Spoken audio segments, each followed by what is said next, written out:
নমো নমঃ সুপ্ৰভাতম শ্ৰীমদ্ ভগবত গীতামৃত। আজি শ্ৰীমদ্ ভগবত গীতাৰ বিভূতি যোগ নামৰ দশম অধ্যায়ৰ ২৯ সংখ্যক শ্লোক। এই বিশিষ্ট শ্লোকফাকি হৈছে এনেধৰণৰ: অনন্তস্যাস্মি নাগানাং বৰুণো য়াদসামহম পিতॄণামৰ্যমা সাস্মি যমঃ সংযমতামহম। এই বিশিষ্ট শ্লোকফাকিৰ বক্তা হৈছে শ্ৰীমদ্ ভগৱত শ্ৰীকৃষ্ণ। শ্লোকফাকিৰ অসমীয়া অৰ্থ হৈছে এনেধৰণৰ: বহু ফণাযুক্ত নাগসমূহৰ ভিতৰত ময়েই অনন্ত, আৰু জলচৰসকলৰ ভিতৰত ময়েই বৰুণ দেৱতা।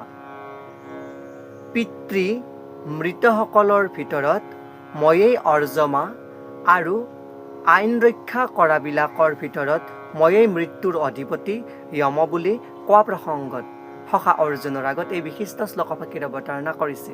শ্লোকফাকিৰ প্ৰসংগাৰ্থত ভাষ্যকাৰে উপস্থাপন কৰিছে যে বহু ফণাযুক্ত নাগসমূহৰ ভিতৰত অনন্ত নাগেই যে আটাইতকৈ শ্ৰেষ্ঠ বা ডাঙৰ, আৰু জলাচৰসকলৰ ভিতৰত যে বৰুণ সৰ্বশ্ৰেষ্ঠ দেৱতা।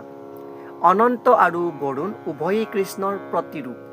পিতৃ বা মৃত পূৰ্বপুৰুষসকলৰো এটা বেলেগ গ্ৰহ আছে, তাৰ অধিপতি হৈছে অৰ্যমা। তেওঁ কৃষ্ণৰ প্ৰতিভূ। যিসকল ব্যক্তিয়ে অপৰাধীবিলাকক শাস্তি দিয়ে তাৰ ভিতৰত যমেই শ্ৰেষ্ঠ। পৃথিৱীৰ গ্ৰহটোৰ ওচৰতে আন এটা গ্ৰহ আছে যি যমৰ নিবাসস্থান। যিবিলাক মহাপাপী সেইবিলাকে সেই যমলোকলৈ যোৱা বুলি উল্লেখ কৰিছে, আৰু যমেই সেইবিলাকৰ বিভিন্ন ধৰণৰ শাস্তিৰ ব্যৱস্থা কৰে। গতিকে সেই মৃত্যুৰ অধিপতিও বা আইন ৰক্ষাৰ মুখ্য অধিপতিও যি যমৰজা, সেই যমৰজাও কৃষ্ণৰ প্ৰতিভূ বুলিয়ে ইয়াতে উপস্থাপন কৰিছে। আৰু এনেদৰে ভগৱান কৃষ্ণৰ যি স্বৰূপ, যি প্ৰতিভূ, সেই প্ৰতিভূসমূহ বৰ্ণনা কৰা প্ৰসংগত এই শ্লোকফাকি উপস্থাপন কৰিছে। এয়াই উক্ত বিশিষ্ট শ্লোকফাকিৰ সৰল গুণাৰ্থ। ধন্যবাদ।